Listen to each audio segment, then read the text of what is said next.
नायक Ganesh Shinde sir डाएटचे ज्यांच्यासोबत मी काम केलेलं आहे त्यांचा इथं आवर्जून उल्लेख करावा असा वाटतो. त्याचबरोबर ज्यांच्या प्रेरणेतून आजचा हा वेबिनार होत आहे ते माननीय प्राचार्य डॉक्टर विकास सलगर सर. आणि या वेबिनारसाठी जे उपस्थित आहेत, आभासी पटलावर जे सर्वजण उपस्थित आहेत त्या सर्वांचं खूप खूप स्वागत आहे. आपण आजच्या या वेबिनारच्या संदर्भानं मुलं वाचते करण्यासाठी अ, काय करता येईल या संदर्भानं आपण चर्चा करूया.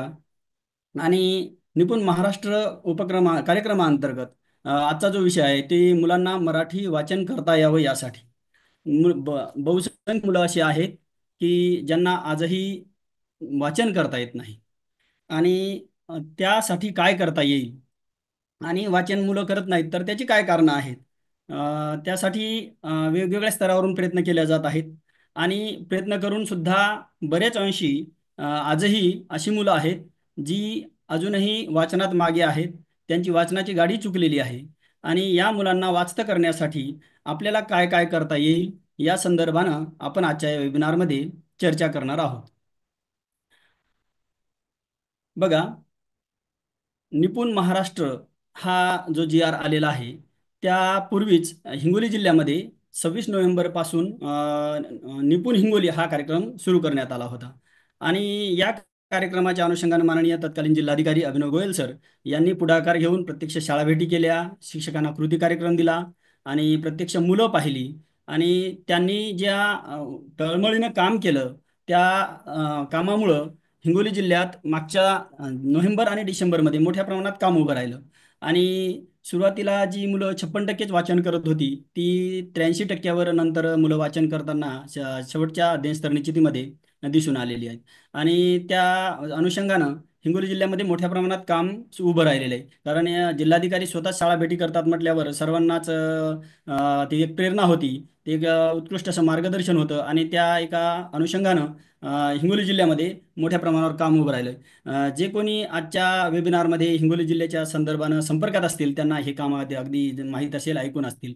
तर मुलं आजही मोठ्या प्रमाणात वाचत नाहीत कारण त्या मुलांची वाचनाची गाडी चुकलेली आहे. आता ही वाचनाची गाडी चुकलेल्या मुलांना निपुण महाराष्ट्र हा कार्यक्रम आहे. हा त्याला परत वाचनाच्या गाडीत बसवण्याचा कार्यक्रम आहे. आणि त्याचे जे अडलेलं आहे ते व्यवस्थित करणं वाचन, या अनुषंगानं शासनानं निपुण महाराष्ट्र हा कार्यक्रम हाती घेतलेला आहे. आणि त्याच अनुषंगानं आजचा हा वेबिनार आपला परभणी डाएट मार्फत आयोजित केला जात आहे. तर वाचनाची गाडी चुकली मुलांची आणि त्याला परत दुसरी गाडी लागणं ही मोठी अवघड गोष्ट आहे. आपली एकदाची जर गाडी चुकलेली असली तर आपल्याला ताटकळत आपण बरेच वेळ वाट पाहतो आणि त्रागा करतो. आपण कंटाळवाणे होतो, बोर होतो. आणि मग ही गोष्ट आपल्यासाठी मोठी कष्टदायक असते. तर मुलांच्या जीवनात सुद्धा ज्या मुलांच्या वाचनाची गाडी चुकलेली आहे त्यांच्यासाठी सुद्धा ही गोष्ट खूप अवघड आहे.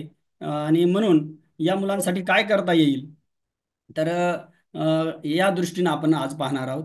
तर वाचता येत नाहीत याची काय कारण आहेत. तर आपण जर पाहिलं तर मुलांना वाचता काय नाही येत तर त्याची अनेक कारणं आपल्याला सांगता येतील. जसं की मुलांची अनुपस्थिती आहे. आणि मग अनुपस्थितीची अनेक कारणं आहेत. हे मुलांना वाचता येत नाही याचं सगळ्यात महत्त्वाचं कारण की मुलं अनुपस्थित असतात. आणि अनुपस्थितीची वेगवेगळी कारणं आहेत. मग आजारपण असेल, स्थलांतर असेल, अजून वेगवेगळी कारणं. तर असे अनेक कारणं आहेत ज्यामुळे मुलांना वाचता येत नाही कारण ते उपस्थितच नसेल शाळेत.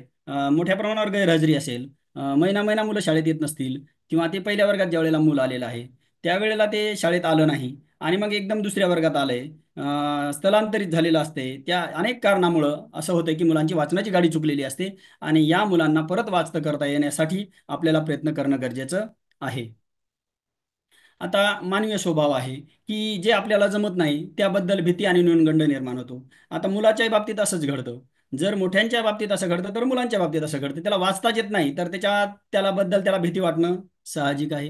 त्याच्या मनामध्ये न्यूनगंड निर्माण होतो की मला वाचता येत नाही. आणि मग हे मूल वर्गात बहुतेक मागं बसतं, एकीकडे बसतं. आणि ज्या मुलांना वाचता येतं त्यांच्या दृष्टीनं त्या मुलाला वाचता येत नाही म्हणजे त्याला काही जमत नाही. त्याच्यात बुद्धिमत्ता त्याची विकसित झालेली नाही किंवा तो ढ आहे या संदर्भानं सुद्धा त्याच्याकडे पाहिलं जातं. आणि मग या मुलामध्ये न्यूनगंड निर्माण होतो. आणि मग हे मूल हळूहळू शाळेत मागं बसतं. आणि वाचनाचीच गाडी जर चुकलेली असेल तर बाकीचे विषय शिकणं हे किती अवघड असतं त्याच्यासाठी. आणि एकंदरच शाळा त्याच्यासाठी अवघड होऊन जाते. शाळेतलं वातावरण जे आहे शाळेत त्याच्या साठी जे काही व्हायला पाहिजेत तेच जर होत नसेल, तर मग बाकीच्या गोष्टी शिकण्यात त्याला काहीच मजा येणार नाही. आणि शिकणं हे आनंददायी असते असं म्हणतात. आणि मग जर शिकणं आनंददायी आहे तर त्याला आनंद मिळत नाही, आणि मग हे मूळ हळूहळू हे शाळाबाह्य होण्याची शक्यता निर्माण होते.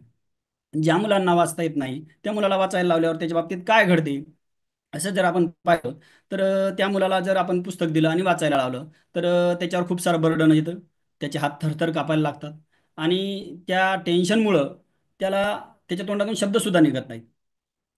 आणि मग अशा परिस्थितीत त्याच्यावर अजून ताण देण्याचा, तुला वाचता येत नाही, किंवा अजून त्याला काही घालून पाडून बोलण्यात काही अर्थ नाही.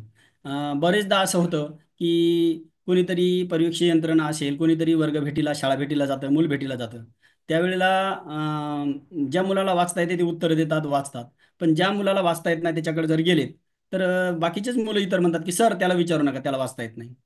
आता अशा वेळेस तो स्वतःला एक कुलूप लावून घेतो, स्वतःला बंद करून घेतो. तो ठरवतो की ठीक आहे, मला वाचता येत नाही, मी आहे असाच. मग मग आता त्याची जी वाचनाची गाडी आहे, ती जी बंद पडलेली गाडी आहे किंवा त्याची जी गाडी हुकलेली आहे, त्या गाडीला परत आपल्याला त्याच्या वाचनाच्या गाडीत नेण्यासाठी गरज आहे की त्यानं परत मोठ्या आत्मविश्वासानं शाळेत यावं, आणि शाळेत आल्यावर त्याच्यासाठी काहीतरी शाळेत व्हावं, जे यामुळं ते मूल वाचतं होईल.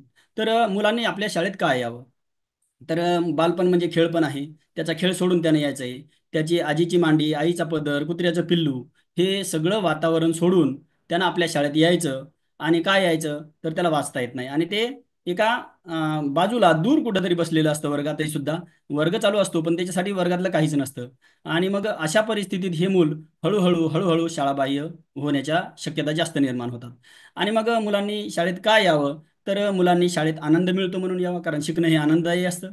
मुलांना खेळायला मिळतं म्हणून शाळेत यावं, हेच पहिली प्राथमिक त्याची गरज असते. आणि ते जर होत नसेल तर मुलं आपल्या शाळेकडे येणार नाही.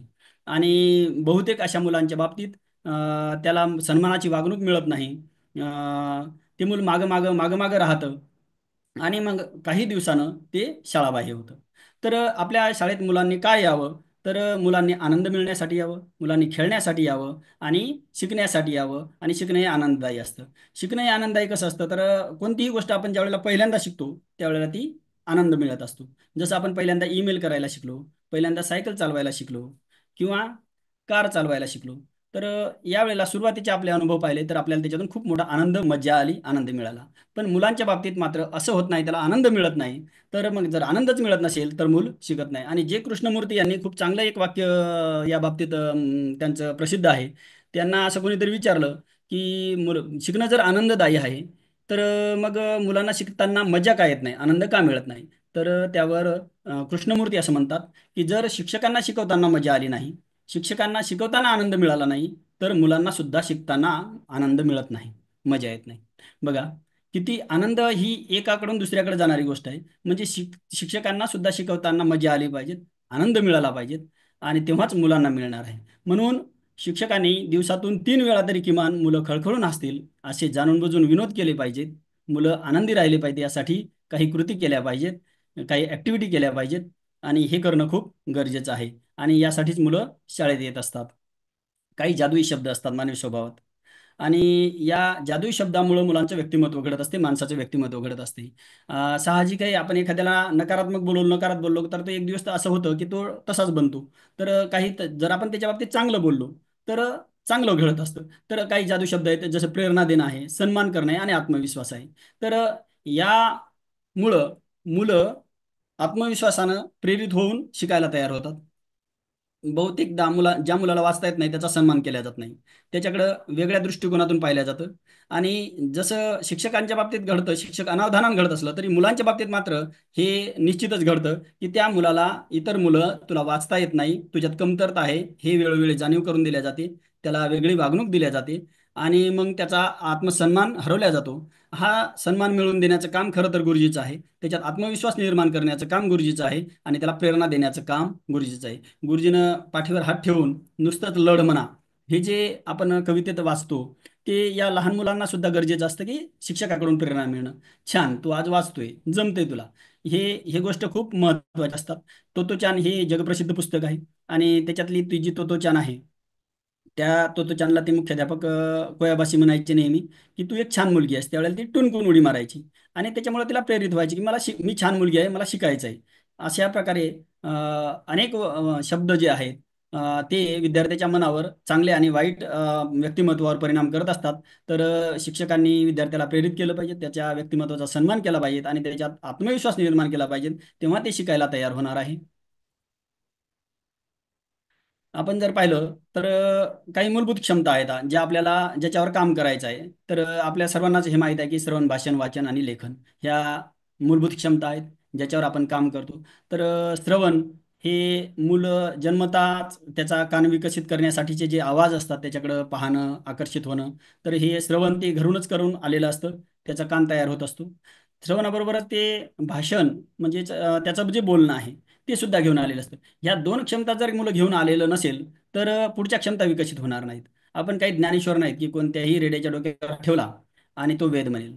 तर ज्या मुलाच्या श्रवण आणि भाषण ह्या दोन क्षमता विकसित झालेल्या आहेत त्यांनाच आपण वाचन आणि लेखनाकडे घेऊन जात असतो. म्हणून जर ज्या मुलाला श्रवण आणि भाषण जमतं त्या मुलाला वाचन आणि लेखन सुद्धा जमू शकतं. आणि हे आपण मूलभूत क्षमता पाहतो. तर मूलभूत क्षमता अशा असतात की ज्या 100% मुलांना जमतात. म्हणून असे आग्रह धरतं शासन की 100% मुलांना वाचन आलं पाहिजे, कारण वाचन ही मूलभूत क्षमता आहे. आपण जर पाहिलं तर जगात अनेक देश असे आहेत जिथे 100% साक्षरता आहे. जपानमध्ये तर एका मुलीसाठी ट्रेन सुरू होती. अनेक राष्ट्रात जर 100% साक्षरता आहे, आपल्या इकडे काही राज्य, केरळ सारखी राज्य आहेत जिथे 100% साक्षरता आहे. म्हणून आपल्याकडची मुलं 100% ज्यांचं श्रवण आणि भाषण विकसित झालेले अशी मुलं जी वाचन आणि लेखन करू शकतात. पण ज्या मुलांच्या मेंदूमध्ये काहीतरी प्रॉब्लेम आहे, माइंडमध्ये काहीतरी प्रॉब्लेम झालेले आहे, अशा मुलांच्या बाबतीत ठीक आहे, त्यांना नाही जमू शकणार. परंतु इतर जे श्रवण भाषण क्षमता विकसित झालेली मुलं आहेत त्यांना वाचन आणि लेखन ह्या क्षमता सहज जमू शकतात. उच्च काही आपण पाहिल्या क्षमता अगोदरच्या ह्याच्यात की अं,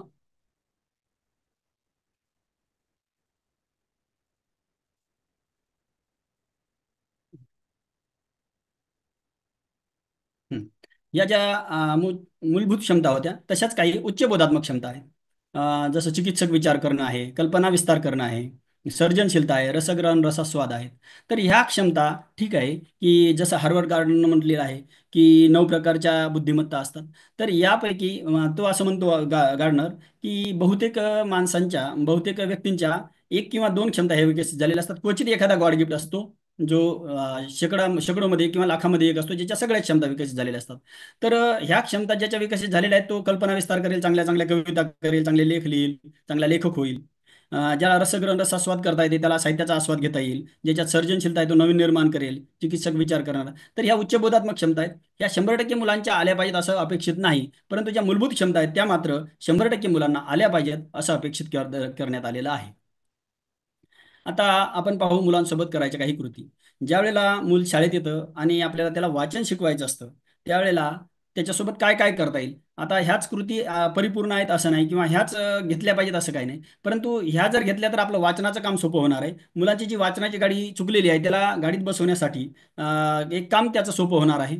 आणि या अनुषंगाने आपण हे काम काय करता येईल कृती उपक्रम त्याच्यासाठीच्या या अनुषंगाने आपण याच्यावरती कुठेतरी पाऊल राम.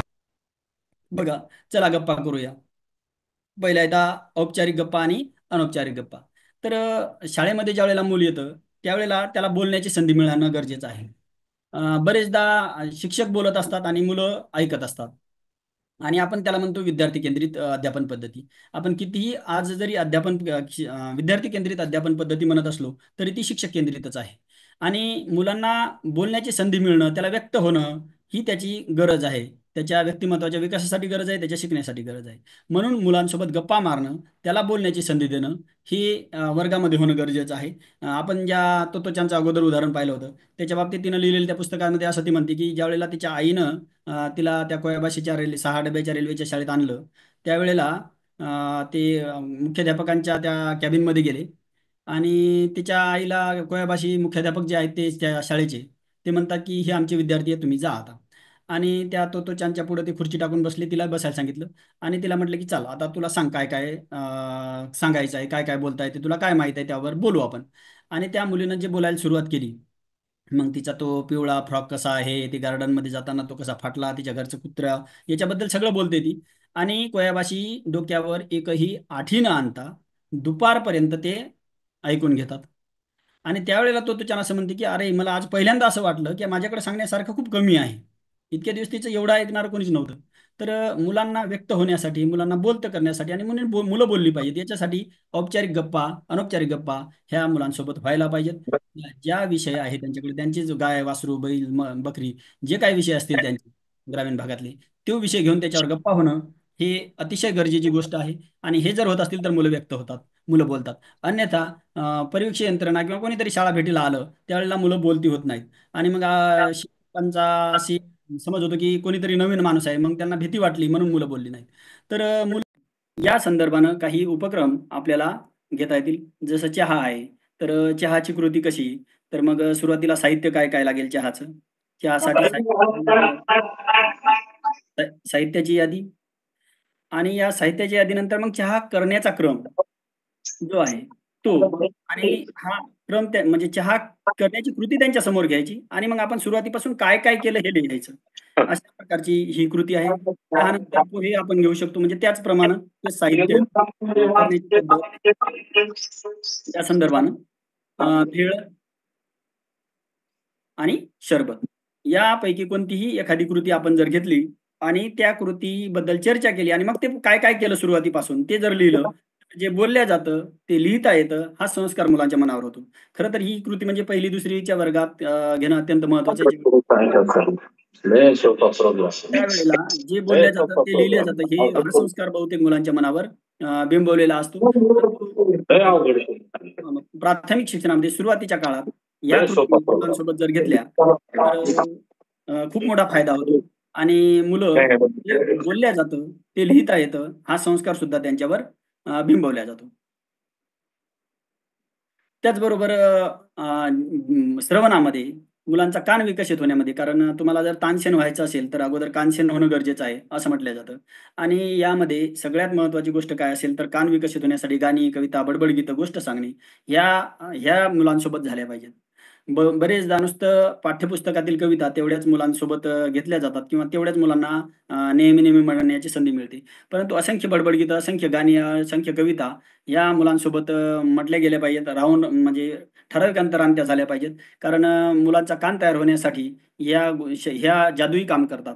आणि म्हणून मुलांसोबत गाणी, गोष्टी, बडबड गीतं हे सुरुवातीच्या काळात मोठ्या प्रमाणात होणं गरजेचं आहे. आणि मग हे घेत असताना आपल्याला आजच्या आधुनिक काळात नुसतं पाठ्यपुस्तक पुरेसं नाही, तर आपल्याला इतर साधनांचा वापर करायला लागेल. आणि शाळेमध्ये मोठ्या प्रमाणात आता निपुण पुस्तकं आलेली आहेत. बऱ्याच प्रमाणात शाळेत ग्रंथालय विकसित होत आहेत. तर हे पुस्तकं सुद्धा मुलांना खूप उपयोगी पडतील. कारण मुलांना पुस्तकं वाचणं हे आज खूप अवघड झालेलं आहे.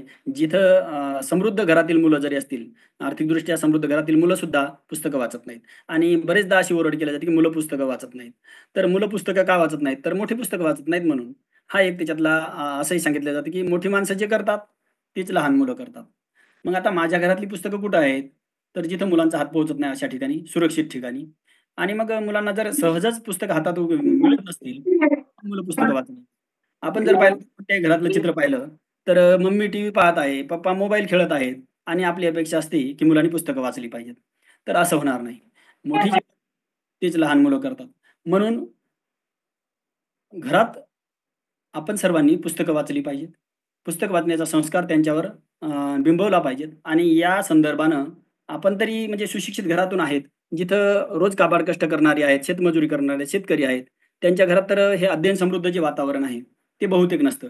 आणि जे आपल्या इकडे शाळेत येणाऱ्या जे मुलं असतं, त्याला पहिल्यांदा बालभारतीचं पुस्तक हे स्वतःचं हक्काचं पुस्तक असतं.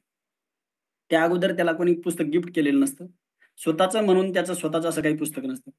आणि म्हणून अध्ययन समृद्ध वातावरण निर्माण करणं, यासाठी आपल्या ला मोठ्या प्रमाणावर काम करणं गरजेचं आहे. मग वर्गातील अध्ययन समृद्ध मजकूर असलेलं मुलांच्या भावविश्वातलं मजकूर असलेलं काहीतरी वर्गात असणं गरजेचं आहे. त्याचबरोबर आपल्याला ग्रंथालयाचा उपयोग सुद्धा यासाठी करता येईल.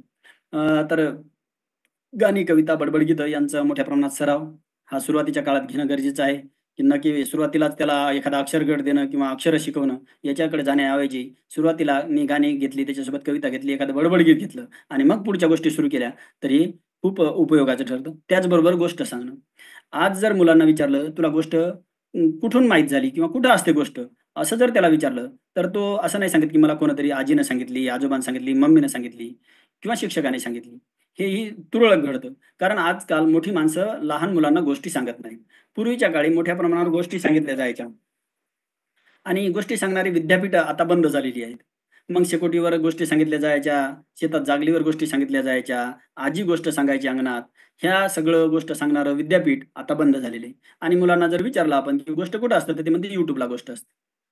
आता YouTubeवरची गोष्ट आणि माणसाने सांगितलेली गोष्ट, त्याच्या नातेवाईकांनी सांगितलेली गोष्ट, याच्यात बऱ्याच प्रमाणात फरक असतो. आणि मग जी YouTubeवरची गोष्ट आहे ती तिच्या गतीनं पळत असते. तिच्यामुळे त्याचा कल्पना विस्तार होईलच असं नाही म्हणतात. परंतु ज्यावेळेला तो कोणीतरी त्याला गोष्ट सांगते, यावेळेला त्याची कल्पना विस्तार, त्या गोष्टीत रमणं, त्याचं भावविश्व, त्यासोबत त्याची विचार क्षमता, क्षमता विकसित होत असते. म्हणून मुलांना गोष्ट सांगणं ही अतिशय महत्त्वाची गोष्ट आहे आणि गोष्ट छोटी डोंगरा एवढी असं म्हटलेलं आहे. गोष्टीनं कान तयार होतो, गोष्टीनं विचार क्षमता विकसित होते, कल्पनाशक्ती विकसित होते आणि एकंदरच मूल विचार करायला आणि त्याचबरोबर संस्कार करायला, मूल्य रुजवायला गोष्ट लाख मोलाची ठरत असते. म्हणून मुलांना गोष्टी सांगितल्या पाहिजेत. आता गोष्ट सांगताना सुद्धा ज्या वयोगटाची मुलं आहेत त्यानुसार गोष्ट सांगितल्या गेली पाहिजे. जर वरच्या वर्गातली मुलं आहेत तर विज्ञान कथा असतील, अ, सा सा सा शौर्य कथा असतील, या सांगितल्या गेल्या पाहिजेत. 1ली-2रीतली मुलं आहेत तर त्याची चिवकाऊची गोष्ट सांगितली गेली पाहिजे. तर या संदर्भानं गोष्टीवर मोठ्या प्रमाणात काम करणं गरजेचं आहे. आणि मुलांना गोष्ट आवडते का? तर हो. मुलांना गोष्टी खूप आवडतात आणि मोठ्यांना पण आवडतात. म्हणून मुलांसोबत गोष्ट सांगणे ही अतिशय महत्त्वाची गोष्ट आहे आणि आपल्या इकडं एक शासनानं गोष्टीचा शनिवार म्हणून एक उपक्रम सुरू केलेला होता. तर हा जो गोष्टीचा शनिवार आहे, हा फक्त शनिवार न राहता मुलांसोबत नेहमी गोष्टी मुलांना सांगितल्या गेल्या पाहिजेत आणि जर मुलं गोष्ट सांगायला तयार होत असतील, तर मुलांना गोष्टी सांगू दिल्या पाहिजेत. ही संधी वर्गात होणं हे खूप गरजेचं आहे. त्यानंतरचा जो संस्कार आहे मुलावर वाचते करण्यासाठीचा, तो आहे की पुस्तक वाचून दाखवणे. हे सुद्धा अतिशय महत्त्वाची गरज आहे. मुलांना पुस्तक वाचून दाखवणे. एखादं पुस्तक घेतलं मी आणि मुलांना वाचून दाखवतोय. त्या अगोदर मी तयारी केली पाहिजे, की पुस्तक वाचून दाखवताना काय-काय तयारी केली पाहिजे. तर अगोदर मी ते पुस्तक वाचलेलं असलं पाहिजे. म्हणजे मी त्या ताकदीनं मुलांपुढे उभं राहून, मुलांपुढे समोर बसून ते पुस्तक वाचून दाखवणार आहे. आणि मग त्या पुस्तकाचं शीर्षक, पुस्तकाच्या गोष्टीचं नाव, लेखक, चित्र कोणी काढली, इथपासून सुरुवात करून त्या गोष्टीत काय-काय आहे, हे मी अस्खलितपणे जिथं पॉज घ्यायला पाहिजे तिथं पॉज घेऊन जर मुलांना वाचून दाखवलं, तर मुलं त्यात रममाण होतील, एकाग्र होतील आणि पुस्तक वाचण्यामध्ये काहीतरी मज्जा आहे, हे मुलांना हा संस्कार अनाहूतपणे त्यांच्यावर बिंबवला जाईल आणि पुस्तकाबद्दल औत्सुक्य निर्माण होईल. तर मुलांसोबत पुस्तक वाचून दाखवणं ही गोष्ट घडली पाहिजे आणि कधीपासून केलं पाहिजे, तर हे सुरुवातीपासूनच केलं पाहिजे मुलांसोबत. तर मुलांना पुस्तक वाचून दाखवणं आणि त्या वयोगटाच्या नुसारचं पुस्तक निवडणं हे सुद्धा गरजेचं आहे. तर मुलं वाचती नक्कीच होतील, जर आपण गाणी, बडबड गीतं, गोष्ट सांगणे याच्यापासून सुरुवात केली आणि पुस्तक वाचून दाखवणे यासारख्या या गोष्टी जर सुरुवातीला घेतल्या, तर मुलांवर वाचनाचा संस्कार होण्यासाठी निश्चितच ही मदत होणारी गोष्ट आहे. आता पुढचा उपक्रम काय घेऊ शकतो आपण, तर उपस्थिती पत्रक. उपस्थिती पत्रक आपण हजेरी रोज घेतो विद्यार्थ्यांची. ती गुरुजी घेतात, गुरुजी भरतात आणि हजर, गैरहजर, पी आणि ए, प्रेझेंट, अब्सेंट एवढं लिहितात. परंतु आपण जर उपस्थिती पत्रक वर्गात म्हणजे एखाद्या चार्टवर लावलं, विद्यार्थ्याचं नाव लिहिलं आणि जो विद्यार्थी उपस्थित त्यानं स्वतः त्याचं टिक करायचं आहे. तर याचा फायदा असा होतो, की ते त्याचं नाव तर वाचतं. मी काही दिवसांनी मित्रांचं नाव फ्रेंडली होतं त्याच्या आणि हे नाव वाचत असताना तो त्याचे टिक करतो. स्वतःच्या टीका कमी करण्यासाठी त्याची उपस्थिती सुद्धा वाढण्याची शक्यता असते. मुलं शाळेत येत नाहीत कारण शाळेत त्यांचं काही नसतं. जर त्याला शाळा स्वतःची वाटायला लागली, शाळेत माझं काहीतरी आहे, शाळेत त्याचा भावनिक गुंता निर्माण झाला पाहिजे आणि हे भावनिक नाळ त्याच्या शाळेशी जोडल्या जाण्यासाठी त्याचं शाळेत काहीतरी असलं पाहिजे आणि हे उपस्थिती पत्रक हे एक चांगला उपक्रम आहे आणि याच्यासाठी काही खूप मोठे कष्ट करावे लागतात असं काही नाही. तर मुलाला स्वतःची स्वतः उपस्थिती तिथं भरता आली पाहिजे, असं वर्गात काहीतरी लावलेलं म्हणजे उपस्थिती पत्रक. मग त्याचे वेगवेगळ्या प्रकारचे आपण करू शकतो. त्याच्यावर त्याचा पासपोर्ट साइज फोटोसुद्धा आपण त्याच्यात लावता येईल. त्याला आणखीन डिझाइन करता येईल. आणखीन कलात्मक पद्धतीनं ते करणारे अनेक शिक्षक आपल्याकडं आहेत. आता त्यानंतर सुरुवातीच्या काळाला सारखा वेगळा ओळख कारण काही म आणि भ ही अक्षरं जवळपास सारखी आहेत. एका वरच्या गाठीचा जर फरक धरला तर. तर सारखा वेगळा ओळख या गोष्टी घेण्याची गरज आहे. परंतु हे खालच्या वर्गात घेण्याची गरज आहे. कारण वरच्या वर्गातली मुलं हा फरक सहज ओळखतात. तेव्हा त्यांच्यासाठी जरी नसला तरी खालच्या इयत्तेतील मुलांसाठी, 1ली-2रीतील मुलांसाठी, अंगणवाडीतील मुलांसाठी या सारखा वेगळा ओळख हे घेणं गरजेचं आहे. भाषापेठीतलं अक्षर कार्ड असू द्या किंवा कोणतेही चित्र शब्द कार्ड वाचन हा चित्र आणि शब्द असे साचे असलेले कार्ड वाचनपट्ट्या, साहित्य आणि ते एक दर्जेदार साहित्य, टिकाऊ साहित्य भाषापेठीमध्ये आपल्या आलेलं आहे. तर चित्र आणि शब्द, जे चित्र आहे त्याचा शब्द आहे आणि त्याचं वाचन घेणं हे अतिशय फायद्याचा असा उपक्रम आहे आणि हे सातत्यानं आपण जर घेत राहिलो मुलांसोबत, तर ते त्यासोबत फ्रेंडली होतात. त्यांना वाचनाचा ताण येत नाही आणि ते त्या दृष्टीनं आपल्याला फायदेशीर ठरतं. पुढची जो गोष्ट आहे ती आहे आवाजाचे खेळ. कारण त्याचा कान तयार करणं आणि वेगवेगळे आवाज आणि काय आवाजाचा मॅडमचा अभिनेता पण द्यायचा नाही आणि बरं का? वाचण्याचा जवळचा संबंध आहे. म्हणून आवाजाचे खेळ हा सुद्धा आपल्याला वाचन तरी मुलांना वाचता दादाचे नाही शिकण्यासाठी घेतले, दुसरे घेतले. उपयुक्त असा उपक्रम आहे. तर आवाजाच्या खेळामध्ये काय घेता येईल आपल्याला? तर शब्दभेंड्या. शब्द भेंड्या ह्या आपण नेहमी भेंड्या खेळत असतो किंवा सुरुवातीला आपल्याला जी इंग्रजी शब्दाच्या भेंड्या आपण शाळेत असताना खेळलेल्या आहेत किंवा बरेचदा शब्दभेंड्या हा उपक्रम इंग्रजी शब्दाच्या संदर्भाने घेतला जातो. परंतु आपण मराठी शब्दाच्या संदर्भाने सुद्धा शब्दभेंड्या जर घेतल्या, तर शेवटच्या शब्दावरून पुढचा शब्द तयार कर, सांग. हे मुलांच्यासाठी खूप आव्हानात्मक असतं आणि जिथं आव्हान आहे, तिथं एकाग्रता वाढते, तिथं जिंकण्याची जिद्द निर्माण होते आणि मुलं शिकती होतात. म्हणून शब्दभेंड्या जर आपण मुलांसोबत घेतल्या, तर मुलं चुरस निर्माण होते आणि मुलं नवीन-नवीन शब्द सांगायला तयार होतात. त्यांचा कान तयार होतो. ते विचार करायला लागतात आणि शेवटच्या शब्दापासून नवीन शब्द तयार करणं, याचं कौशल्य मुलांना या खेळातून आपोआपच निर्माण होतं. त्याचबरोबर शब्द तोडणे. आता एखादा शब्द आहे, तो तोडायचा आहे मला. कागद. यामध्ये किती आवाज आले? तर एक का, ग आणि द हे 3 आवाज आहेत. तर हे शब्द तोडणे. का, ग, द किंवा का, न. आता सुरुवातीला जर मुलं आहेत तर 2 अक्षरी शब्द घेऊ आपण. कान या शब्दामध्ये 2 आवाज आहेत. का एक पहिला आवाज जो आहे तो आहे का आणि दुसरा आवाज जो आहे तो न. का, न. तर हे शब्द तोडणं झालं आणि मग त्याच्यानंतर शब्दाला जोडणं. जो तोडलेला शब्द आहे तोच परत जोडणं. कान. तर मुलांना ध्वनीची जाण जी आहे, जी आवाज आहे अक्षरांचा, तो अक्षरांच्या आवाजा मिळून शब्द तयार झालेला आहे आणि आवाजासाठी काही चिन्ह आहेत. तर ते चिन्ह म्हणजेच आपली वर्णमाला आहे. तर याची जाण नंतर मुलांना येण्यासाठी शब्द तोडणे, शब्द जोडणे, शब्दभेंड्या हे उपक्रम आपल्याला अतिशय उपयुक्त ठरतात आणि मुलांना याच्यात मजा येत नाही का? तर मुलांना खूप मजा येते. शिकणं आनंददायी होतं. शिक्षकांनाही शिकवताना मजा येतं. फक्त गरज आहे ती सुरुवात करण्याची, मुलांसोबत हा उपक्रम घेण्याची. त्याच्यानंतर आपण शब्दभेंड्या पाहिल्या, शब्द तोडणे, जोडणे पाहिलं. ज्यावेळेला आपण मुलांना अक्षर शिकवतो, त्यावेळेला आपल्याला माहिती आहे की शब्दचक्र. तर शब्दचक्र हे पुस्तकात सुद्धा दिलेले आहेत. आणि मग जो पहिला अक्षरगट आहे म, कर, ब, ग. तर याच्यातला शब्दचक्र घेऊन जो एक शब्द दिलेला आहे, तो फळ्यावर लिहिणं, त्या शब्दाला गोल करणं आणि त्या आवाज असलेले कारण आपण आवाजाची जाण असलेले उपक्रम अगोदर घेतलेले. याच्याशिवाय अनेक उपक्रम आपल्याला घेता येतील, पण मी थोडक्यात इथं सांगितलेले आहेत. तर च हे अक्षर घेतलेले. मग या आवाज असलेले शब्द मुलांना सांगायला लावणं. ते सांगितलेले शब्द परत फळ्यावर लिहिणं आणि त्याच्यात कुठं आला त्याला गोल करायला लावणं. या संदर्भानं, भाषा विषयाच्या संदर्भानं, मूलभूत वाचनाच्या संदर्भानं जे प्रशिक्षणं झालेली आहेत, त्याच्यात शब्दचक्र ही कृती अतिशय चांगल्या प्रकारे शिक्षकांना सांगितलेली आहे आणि 1ली ते 5वीच्या सगळ्या शिक्षकांचं हे प्रशिक्षण यापूर्वीच झालेलं आहे. त्यामध्ये शब्दचक्र ही कृती कशी घ्यायची, हे अतिशय व्यवस्थितपणे सांगितलेलं आहे. तर याच्यात आवाज कुठं-कुठं आला, अक्षर कोणतं आहे त्याला गोल करणं. तर ज्यानं तो शब्द सांगितला, तो त्याला गोल करेल. अक्षर शब्द असलेले काही वाक्य मुलांकडून सांगतात का ते पाहणं. जर मुलाला ओळखता नाही आला, तर त्यानं दुसऱ्यालाच जर गोल केलं, तरी त्याला संयम ठेवून, "तू चुकलास" असं न म्हणता, याच्यात काय आणखीन करता येईल, असं अक्षर कुठं दिसेल, म्हणजे त्या पर्यंत घेऊन जाणं, त्या अक्षरापर्यंत घेऊन जाणं, हे शिक्षकाचं काम आहे. तर या संदर्भानं शब्दचक्र ही ॲक्टिव्हिटी आपल्याला प्रशिक्षणातून चांगल्या प्रकारे सांगितलेली आहे.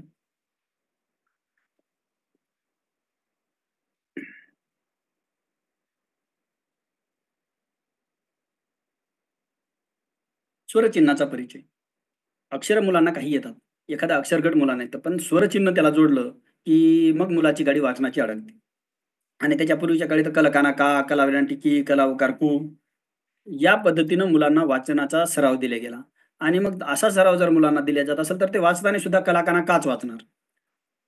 त्याला एखादा शब्द वाचायचा असेल, विहीर, तर तो वला वेलांटी वी, हला वेलांटी ही, र असंच वाचणार. कारण त्याला त्या पद्धतीनंच ते स्वर चिन्हाचा परिचय करून दिला गेलेला आहे. तर असं न करता आपण एक कार्ड अक्षरांचं घेतलं, एक स्वरचिन्हाचं घेतलं आणि क आणि आ, क, आ आणि डायरेक्ट का असं जर म्हटलं, तर तो आवाज जो आहे त्या कान्हा या स्वरचिन्हासाठी त्याचा आवाज आ आहे. तर त्या आवाजाची जाण करून देणं आणि त्या आवाजासोबत आपण ते अक्षरं शिकवत गेलो, तर मुलांचं कला काना का असं मुलं म्हणणार नाहीत.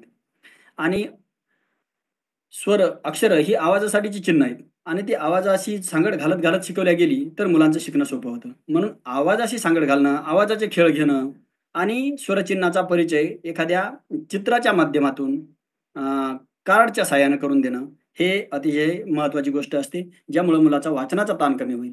आणि आपण जर पाहिलं तर पहिलीचं जे बालभारतीचं पुस्तक आहे, ते उत्कृष्ट अतिशय चांगल्या पद्धतीने बनवलेलं आहे, की तिथं पहिल्यांदा एक अक्षरगट दिलेला आहे. त्या अक्षरावरचेच काही चित्र आणि शब्द यांच्या जोड्या लावायला सांगितलेल्या आहेत आणि मग 2-3 अक्षरं झाल्याच्या नंतर एक स्वरचिन्हाचा परिचय करून दिलेला आहे. आणि मग हे स्वरचिन्हाचा परिचय करून दिल्यावर ते कसं करून द्यायचं याचं सुद्धा चित्र तिथं दिलेलं आहे. आणि मग त्याच्या जोड्या लावणं, ते अक्षरं गिरवणं, ते स्वरचिन्ह लावून शब्द तयार करणं. या पद्धतीनं मुलांना जर आपण त्यांच्या समोर गेलो, या पद्धतीनं जर आपण घेत गेलो, तर मुलांचं वाचनाची गाडी परत सुरू व्हायला काही उशीर लागणार नाही. आणि पाठ्यपुस्तक इतकं दर्जेदार बनवलेलं आहे. फक्त त्याच्यात काही म्हणजे ते मर्यादा आहेत पुस्तकाच्या अशा, की त्याच्यात पानाची संख्या कमी आहे. तिथं जास्तीच्या ज्या कृती आहेत, त्याच्यावर मर्यादा आलेल्या आहेत. पण ते जरी असलं, तरी शिक्षकांनी नुसतं फक्त पाठ्यपुस्तक हे बायबल न मानता, तर म्हणजे तेच प्रमाण न मानता त्याच्या बाहेर जाणं आणि इतर ॲक्टिव्हिटी घेणं, हे सुद्धा गरजेचं आहे. कारण असं म्हणतात, की कोणतंही पाठ्यपुस्तक हे अभ्यासक्रमाचा 40%च भाग व्यापतं. मग अभ्यासक्रमाचा पाठ्यपुस्तक जर 40%च भाग व्यापत असेल, तर 60% भागासाठी शिक्षकाला इतर ॲक्टिव्हिटी करणं, अध्ययन निष्पत्तीकडे जाणं आणि मूलशिकते करण्यासाठीचे सगळे प्रयत्न करणं, पाठ्यपुस्तकाच्या बाहेरचे हे गरजेचं ठरतं. तर स्वरचिन्हाच्या परिचयाच्या नंतर शब्दडोंगर. शब्दडोंगर ही एक शब्द आणि त्या शब्द वाढत-वाढत जाणारं असं लिखित मजकूर. या संदर्भाने शब्दडोंगर याच्याकडे आपल्याला पाहता येईल आणि मुलांना शब्दडोंगर वाचण्यासाठी सोपा जातो. त्याचा वाचनाचा ताण कमी होतो. मुलांनी एक अक्षरगट शिकलाय, मुलांनी एक स्वरचिन्ह शिकलंय आणि आता मुलं त्याच्यावरचे शब्द वाचतात. तर उदाहरणार्थ क, आ, का शिकले मुलं. काका, आ, मामा, आ, दादा असं शिकत-शिकत मुलं गेली आणि याच्यावरचा एक शब्दडोंगर जर असेल मुलांसमोर, तर मुलं सहज वाचते होतात आणि वाचणं हे सोपं काम आहे. मला हे जमू शकतं, मला हे येतं. तर अशा वेळेस मुलांचा कॉन्फिडन्स, आत्मविश्वास वाढतो आणि मुलं उल्हासानं, आनंदानं वाचायला तयार होतात. म्हणून शब्दडोंगर हे आपल्या वर्गात असणं गरजेचं आहे. आणि शब्दडोंगरसाठी आपल्याला WhatsAppवर बऱ्याच प्रमाणात मोठ्या प्रमाणात शब्दडोंगर उपलब्ध आहेत आज. नेटवर उपलब्ध आहेत आणि हे शब्दडोंगर जर आपण A4 साइजच्या पन्नीमध्ये टाकून एकदाचे दिले, तर अध्ययन समृद्ध जे वातावरण आपण वर्गात म्हणतो किंवा मुलांना शिक्षक ज्यावेळेला इतर कामं करत असतात, त्यावेळेला मुलांच्या हातात काहीतरी साहित्य लागत असतं, त्यावेळेला शब्दडोंगर ही अतिशय उपयुक्त गोष्ट आहे. आणि एकदा मुलांना शब्दडोंगर वाचायला लागलं, की त्याची वाचनाची गाडी सुरू होती. ते मूल वाचनाच्या गाडीत बसतं आणि मूल वाचायला लागतं. तर हे वाचन सुरू होण्यासाठी शब्दडोंगर ही अतिशय उपयुक्त गोष्ट आहे. म्हणून शब्दडोंगर हे आपल्या वर्गात असले पाहिजेत. ते जर आपण लॅमिनेटेड केले किंवा नुसत्या A4 साइजच्या पन्नीमध्ये जरी टाकले, तरी अतिशय कमी खर्चात खूप मोठे शब्दडोंगर आपल्या वर्गात उपलब्ध होऊ शकतात. आणि हिंगोली जिल्ह्यात या संदर्भात मला सांगताना आनंद होईल, की ज्यावेळेला निपुण हिंगोली हा उपक्रम 26 नोव्हेंबरला सुरू झाला, त्यावेळेला 8-15 दिवसातच मोठ्या प्रमाणावर हे साहित्य शब्दडोंगर प्रत्येक शाळेमध्ये अगदी ट्रेमध्ये भरून व्यवस्थित व्यवस्थित सजवून हिंगोली जिल्ह्यातल्या बहुतेक जिल्हा परिषदच्या शाळेमध्ये शब्दडोंगर मोठ्या प्रमाणात शिक्षकांनी ठेवलेले आहेत. पुढची जी गोष्ट आहे, ती आहे वाचनपाठ. आता एक आपण अक्षरगट शिकलो, स्वरचिन्ह शिकलो आणि शब्दडोंगर वाचायला शिकलो. त्याच्यानंतर वाचनपाठ.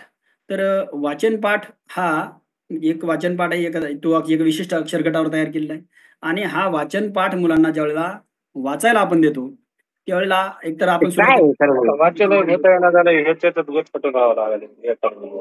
वाचून दाखवतो आणि मग हा वाचनपाठ एकदा मुलांना जमला, कारण तो काय झालेला आहे, की आपल्याला विशिष्ट तिथलं एखाद्याचा मागवा लागेल. तो करेक्ट म्हणलं तुम्ही स्वरचिन्हाचा तसं पूर्ण याच्यात असलं तरच त्याला निपुण धरायचं. ते तर बरोबर आहे ना. मग तसं तर कोणीच नसणार ना. कोणत्या शाळेत येणार नाही. गेल्या 12. हो. प्रकाश सर, तुमचा माईक सुरू आहे. कृपया बंद करता का? धन्यवाद सर. कोणाच होता? अक्षर गटावर आहे, आपण जो निवडलेला अक्षर गट असेल आणि काही स्वरचिन्ह मिळून तयार केलेलं आहे. त्यामुळं अक्षरांचा परिचय मुलांना, त्या स्वरचिन्हाचा परिचय आणि त्याच्यावरचे शब्दडोंगर सुद्धा मुलांनी वाचलेला आहे. म्हणून मुलांना हा वाचनपाठ वाचायला फ्रेंडली वाटेल, त्याला तो सोपा वाटेल आणि शिक्षकांनी एकदा वाचून दाखवल्यावर मुलं हा वाचनपाठ सहज वाचायला लागतील. आणि वाचनपाठ तयार करणं हे खरं तर शिक्षकांचं मोठं कौशल्य आहे. कारण पाठ्यपुस्तकाची मर्यादा ही अशी आहे, की पाठ्यपुस्तकामध्ये एका अक्षर गटावर फक्त एखादा दुसरा वाचनपाठ दिलेला आहे. तर त्याच अक्षर गटावरचा, त्याच धर्तीवरचा दुसरा वाचनपाठ तयार करणं हे शिक्षकाचं काम आहे. आणि असे वाचनपाठ जर मुलांसमोर असतील, तर मुलं वाचायला म्हणजे वाचनाची त्याची गाडी पळायला उशीर लागणार नाही. मुलं अगदी पटापट वाचते होतील, लवकर वाचते होतील. तर गरज ही आहे, की वाचनपाठ त्या धर्तीवरची जसे पाठ्यपुस्तकात एका अक्षर गटावर दिलेले आहेत, तसे वाचनपाठ तयार करणं. आपल्या इकडे वाचनपाठ नाहीत असं नाही, आहेत. परंतु एका पहिल्या वाक्याचा दुसऱ्या वाक्याशी संबंध नसलेले असं असंख्य वाचनपाठ आपल्याकडे आहेत. परंतु ज्या प्रमाणात पुस्तकात वाचनपाठ विकसित केलेले आहेत, असे वाचनपाठ जर मुलांना असतील, तर त्याला वाचनाचा ताण येणार नाही. त्याला वाचन त्याचं सोपं होईल. म्हणून शिक्षकाचं हे काम आहे, की त्या धर्तीवरची वाचनपाठ तयार करणं. नाहीतर मग वाचनपाठ काय होतं, की पहिल्या वाक्याचा दुसऱ्या वाक्याला काही संबंध नाही. दुसऱ्या वाक्याचा तिसऱ्या वाक्याशी काही संबंध नाही आणि तिसऱ्या वाक्याचा चौथ्या वाक्याशी काही संबंध नाही. तर असा अर्थहीन वाचन, अर्थ न लागणारा वाचनपाठ जर मुलांसमोर येत असेल, तर ते त्याच्यासाठी वाचन अवघड करणारी गोष्ट आहे. तर शिक्षकाचं काम हे सुलभन करणं आहे, त्याचं काम वाचनाचं सोपं करणं आहे. म्हणून चांगल्या दर्जाचा वाचनपाठ हा असतो, ज्याचा पहिल्या वाक्याचा दुसऱ्या वाक्याशी संबंध लागलेला आहे, दुसऱ्या वाक्याचा तिसऱ्या वाक्याशी संबंध लागलेला आहे. आणि पाठ्यपुस्तकाची ही मर्यादा मी अगोदर सांगितलेली आहे, की त्याच्यात पुस्तक पृष्ठसंख्या कमी आहे. ते मर्यादित आहेत. ते भलं मोठं जाडजूड करता येत नाही. आणि म्हणून वाचनपाठ, जास्तीचे वाचनपाठ, त्या धर्तीवरचे वाचनपाठ सुरुवातीच्या काळात तरी किमान, कारण पहिल्यांदाच मुलांना एक छोटासाच अक्षरगट माहीत आहे आणि 1-2च स्वरचिन्ह माहीत आहे. अशा वेळेला वाचनपाठ तयार करणं ही अतिशय उपयुक्त गोष्ट आहे आणि ही करण्यासारखी गोष्ट आहे, जी शिक्षकाकडून होणं अपेक्षित आहे. तेव्हा त्याचं वाचन सुलभ होणार आहे आणि शिक्षक खऱ्या अर्थानं सुलभ होणार आहे. म्हणून वाचनपाठ हे असावं. वाचनपाठ कसा नसावा, तर या संदर्भानं एक सांगता येईल, की एक हिंदीतला वाचनपाठ असा, की चोर पकडो, ढोल बजाओ, शोर मत करो. हे 3 वाक्य आहेत. एवढासाच हा वाचनपाठ आहे. ढोल बजाओ, शोर मत करो, चोर पकडो. आता चोराला पकडायचं तर ढोल वाजवायचा आणि ढोल वाजवायचा तर शोर करायचा नाही, म्हणजे आवाज करायचा नाही. म्हणजेच मुलांना नेमकं काय करायचं हेच त्याच्यातून कळत नाही. कोणती कृती करायची आणि कोणती नाही करायची हे न कळल्यामुळं डोक्यात असंख्य प्रश्न त्याच्या निर्माण होतात. समस्याचं मोहोळ तयार होतं आणि मग त्याच्या डोक्यात वाचनासंदर्भाने एक एक संगपणा जो यायला पाहिजे वाचनपाठातला, तो एक संगपणा येत नाही. आणि म्हणून वाचनपाठामध्ये एक संगपणा, एक तो विषय पुढं-पुढं जाणं, तेच ते शब्द परत येणं, हे वाचनपाठ सुरुवातीच्या काळात तरी अत्यंत गरजेची गोष्ट आहे. आणि हे पाठ्यपुस्तकात नाही, हे आपल्याकडं येणाऱ्या इतर साहित्यामध्ये नाही.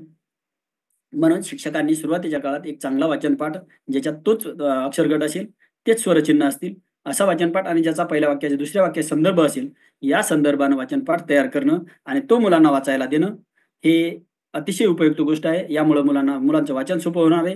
त्याच्या मनावरचा जो वाचनासाठी येणारा ताण आहे, तो कमी होणार आहे. आता वाचनानंतर निपुणमध्ये जे उपक्रम सांगितलेले आहेत, ते आहेत श्रुतलेखन. श्रुतलेखन करणं मुलांना जमलं पाहिजे, ते आलं पाहिजे. याच्यासाठी काही उपक्रम आपण इथं पाहणार आहोत. तर वाचनाची गाडी मुलांची एखादा अक्षरगट घेतला आपण, त्यासाठी आवाजाचे खेळ घेतलेत. त्याप्रमाणे काही कृती उपक्रम घेतलेत आणि एक अक्षरगट झाला, एक स्वरचिन्हाचा परिचय झाला त्याचा आणि त्याच्यानंतर आपण वाचनपाठ दिला मुलांना आणि मुलं वाचती झाली. आता मुलांना लिहिती करण्यासाठी सातत्यानं सरावाची गोष्ट आहे. कारण practice make a perfect man असं म्हटलेलं आहे. आणि आज सराव, सराव, सराव आणि सरावाने ही येणारी गोष्ट आहे. तरी पण आपल्याला या संदर्भानं काही उपक्रम आपल्याला घेता येतील.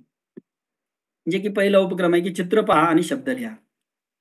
मुलांना चित्र दाखवायचं आणि त्या चित्रावरचा शब्द लिहायचा. हे सुरुवातीला झालं. चित्राबद्दल काहीतरी लिहा. हे वरच्या यादीतील मुलं असतील तर चित्राबद्दल लिहितील. मुलांना लिहितं करण्यासाठी चित्र ही अतिशय महत्त्वाची गोष्ट आहे. चित्र मुलांना आवडतात. चित्राबद्दल बोलायला आवडतं आणि चित्र पाहायला आवडतात, चित्र काढायला आवडतात. म्हणून चित्राचा संदर्भ घेऊन चित्राच्या विषयावर लिहिणं, चित्रासंदर्भानं मुलांना लिहितं करणं, ही अतिशय उपयुक्त असा उपक्रम आहे. म्हणून चित्र पाहून लिहा. मग मुलं त्यांच्या पद्धतीनं ते लिहितील, त्या त्या इयत्तेनुसार लिहितील. त्यांच्या भावविश्वात जे जे आहे, त्याला जे जे अनुभव आहे, त्यानुसार तो मूल लिहित होणार आहे. म्हणून चित्रावरून लिहिणं हे सुरुवातीला घेण्यासारखा उपक्रम आहे. त्यानंतर पुढचा जो उपक्रम आहे, तो आहे सोंगटी शब्द. आपण मुलांना लुडो खेळतात मुलं, तर मुलांना आपण जर आपली तर चित्रवर्णन हे श्रुतलेखनात येत नाही ना? नाही, नाही, वर्णन येत नाही, पण चित्र पाहून लिहायला आपण सांगू शकतो त्यांना. आपलं टायटल श्रुतलेखनावर चालू आहे ना सर? हो ना, श्रुतलेखन. तर मुलांना श्रुतलेखन करायचं ना, तर अगोदर सराव काय घ्यायचा आपल्याला मुलांना, तर चित्र पाहून अगोदर लिहितं करायचं. जर मुलं चित्र पाहून लिहायला लागतील, तर मग मी बोललेलंही लिहितील. हे सुरुवातीचे काही उपक्रम घेतोय आपण. डायरेक्ट श्रुतलेखन म्हणजे डायरेक्ट श्रुतलेखनाला सुरुवात करत नाही. तर त्या संदर्भानं काही उपक्रम आपल्याला सांगण्यासाठी चित्र नाही, पाहून. श्रुतलेखनामध्ये आपण याच्या हे पाडलेले आहेत ना सर, स्टेप पाडलेले आहेत ना? हो, हो, अक्षर हो. ओळख, शब्द ओळख, वाक्य बरोबर. ओळख आणि नंतर वाचन पाठ. बरोबर आहे. याच्यामध्ये वर्णनाचा विषय हा ऑड आला ना सर? नाही, नाही, नाही, ऑड विषय एंटर होतोय ना हा चित्रवर्णन म्हणजे श्रुतलेखनासाठी. बरोबर आहे. तुमचं तसं वाटू शकतं तुम्हाला. स्टेपनं जायचंय ना पुढं. तुम्हाला तसं वाटू शकतं, ते बरोबर आहे. परंतु डायरेक्ट मी आता मुलं नुकताच एक वाचन पाठ वाचत आहेत. आताच कुठं ते वाचायला शिकलेले आहेत. एकच अक्षरगट मुलांना येतोय आणि एक दोन स्वरचिन्ह येते त्यांना. आणि आताच मी त्यांना श्रुतलेखन सांगतोय, तर त्याच्या अगोदर काहीतरी मला त्याच्यासोबत घेणं गरजेचं आहे. त्यासाठी काय काय घेता येईल, हेच घेतले पाहिजेत असं काही नाही. परंतु हे घेण्यासारखा उपक्रम आहे, की चित्र मुलांच्या आवडीचे आहेत आणि चित्राबद्दल त्याला स्वतःहून लिहिता येते. जर मुलं स्वतःहून व्यक्त होत असतील, तर मग ते श्रुतलेखनासाठी सुद्धा तयार होतील. तर अगोदर काहीतरी घेता येईल मुलांना, म्हणून हा उपक्रम आपल्याला घ्यायचा आहे. त्याचबरोबर पुढचा जो उपक्रम आहे, तो सोंगटी शब्द. सोंगट्या लुडो मुलं खेळतात. वर्णमालेवर आपण लुडो टाकला, जे अक्षरावर तो पडला त्याच्यावरचा शब्द तू लिही आता. म्हणजे मुलं विचार करतील याच्यापासून कोणता शब्द तयार होतो आणि तो शब्द लिहिणं हे करतील. त्याच्यानंतर पुढचा उपक्रम जसं सर म्हणतात तसं श्रुतलेखन पटकन फास्ट. तर हे मी काही शब्द सांगतो मुलांना, 4-5 शब्द पटकन.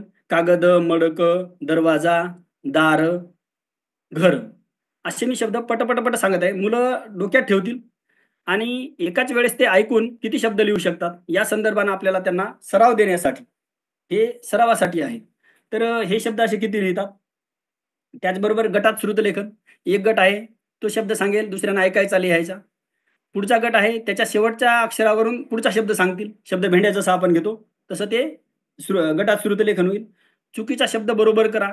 मी चुकीचा शब्द लिहितो, तो तुम्ही बरोबर करा. या दृष्टीनं वाक्य पूर्ण कर. मी एखादं वाक्य अपूर्ण लिहितो, ते पूर्ण करणं. या संदर्भानं सराव. श्रुतलेखन करताना काही मी कविता घेतल्या, गाणी घेतल्या, गोष्टी सांगितल्या, तर त्यातले किती शब्द तुला आठवतात ते लिही. शब्द साखळी, जसं आपण शब्द भेंड्या घेतल्या, तर त्याप्रमाणे शब्द साखळी हा एक उपक्रम घेता येईल. शब्द शर्यत हाही उपक्रम घेता येईल आणि शब्द टॉस. मी जसं आपण टॉस करतो तसं त्याच्यावर काही कार्ड लिहिले, त्याच्यावर काही अक्षर लिहिलेत आणि ते वर फेकले आणि जे पडेल त्याच्यावरून शब्द लिही. या संदर्भानं आपण सुरुवातीचे काही उपक्रम घेतले, तर मुलांचं श्रुतलेखन सुद्धा काही प्रमाणात सुरुवातीच्या काळातलं ते सोपं होईल. त्यांना ते अवघड वाटणार नाही आणि जी गोष्ट आपल्याला अवघड वाटत नाही, जी सोपी वाटते, ती मुलं करायला तयार होतात. मुलं जिद्दीनं तयार होतात. तर हे काही श्रुतलेखनासाठीचे आपल्याला उपक्रम घेण्यासाठी सारखी होती. मागील बऱ्याच वेळापासून आपण खरं तर मला ऐकत आहात आणि आभासी पटलावर एखादी गोष्ट ही खूप अवघड गोष्ट असते आणि म्हणून या आभासी पटलावर आपण खरं तर कोविड-19च्या काळापासून हे आपल्याला फेडले झालेले आहेत. नाहीतर अगोदर म्हटलं तर ही अशी गोष्ट होती. कोविडने दिलेली ही देणगी आहे आपल्याला आणि मी आज हिंगोली जिल्ह्यात माझ्या घरी बसून आपल्यासोबत संवाद साधतोय. तर ही कोविडने दिलेली चांगली अशी देणगी आहे आणि या आभासी पटलाच्या माध्यमातून आपण या इथं उपस्थित होतात या वेबिनारला. मी जे काही उपक्रम आपल्या पुढं